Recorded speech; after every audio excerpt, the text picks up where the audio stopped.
Sebelumnya, saya mengucapkan terima kasih kepada Bapak Syaruldan selaku dosen pengampu mata kuliah Bank Pembawa Keuangan yang telah memberikan kesempatan kepada kami untuk presentasi hari ini dan kepada teman-teman yang sudah hadir di sini. Saya Idelin Salika Pandosi yang akan bertugas sebagai moderator kelompok 6 kali ini.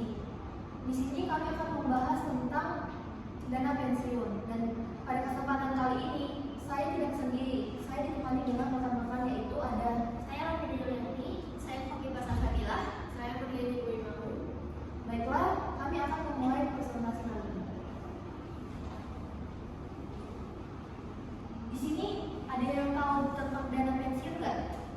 Nah, di sini kita jelaskan apa itu dana pensiun.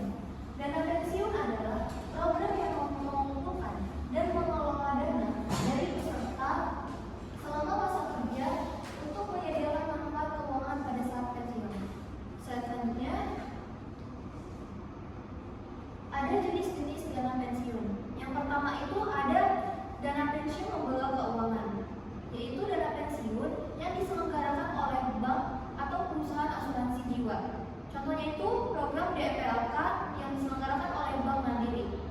Poin yang kedua itu ada program pensiun iuran pasti. Besarnya manfaat pensiun ini akan diterima peserta tidak pasti dan bergantung pada akumulasi iuran dan hasil investasi. Contohnya program ini yaitu bisa memilih jenis investasi saham atau obligasi. Jenis dana pensiun yang ketiga itu ada pemberi kerja atau DPPK. Dana pensiun ini dibentuk oleh pemberi kerja untuk mengelola dan menyelenggarakan program pensiun bagi karyawan mereka. Contohnya itu seperti perusahaan besar seperti PT Pertamina yang memiliki program pensiun untuk karyawannya.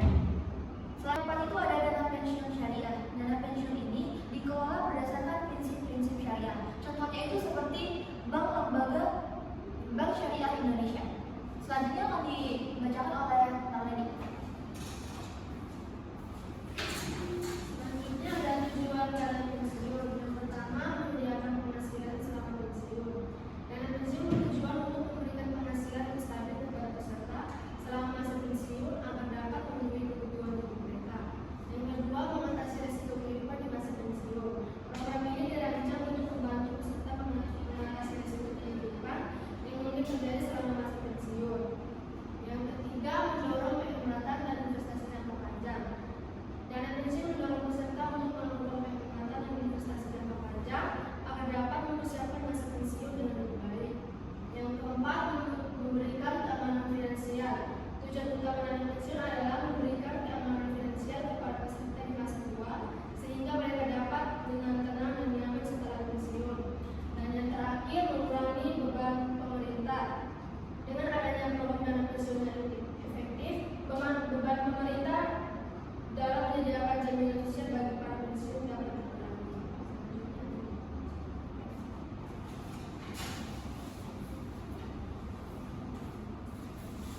Baik, di sini ada manfaat dana pensiun. Yang pertama itu ada kemampuan hidup lebih baik.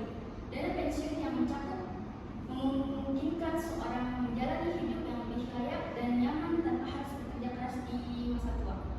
Yang kedua ada memenuhi impian. Dengan dana pensiun yang mencakupi, seorang dapat mewujudkan impian atau keinginan yang tidak terpenuhi selama masa kerja. Yang ketiga ada mengurangi beban keluarga. Dana pensiun yang mencakup dapat mengurangi beban finansial bagi keluarga dengan merawat anggota keluarga yang sudah pensiun. Yang keempat itu ada mendorong pensiun dini. Jika seseorang memiliki dana pensiun yang mencakup, mereka bisa memilih untuk pensiun lebih awal dan menikmati hidup tanpa perlu bekerja lagi. Selanjutnya yang akan dijelaskan oleh Rafida.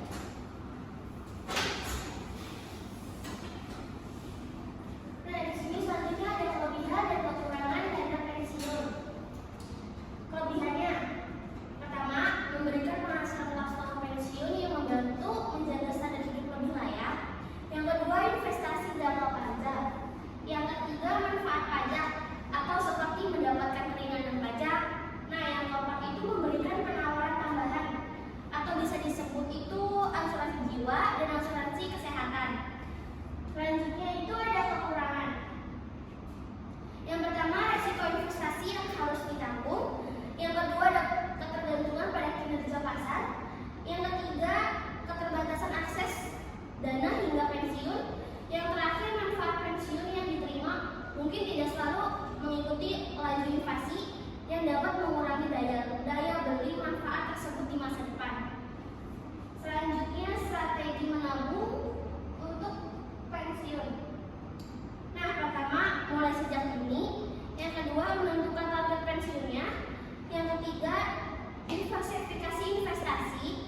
Dan yang terakhir menggunakan konsultasi keuangan. Selanjutnya dilanjutin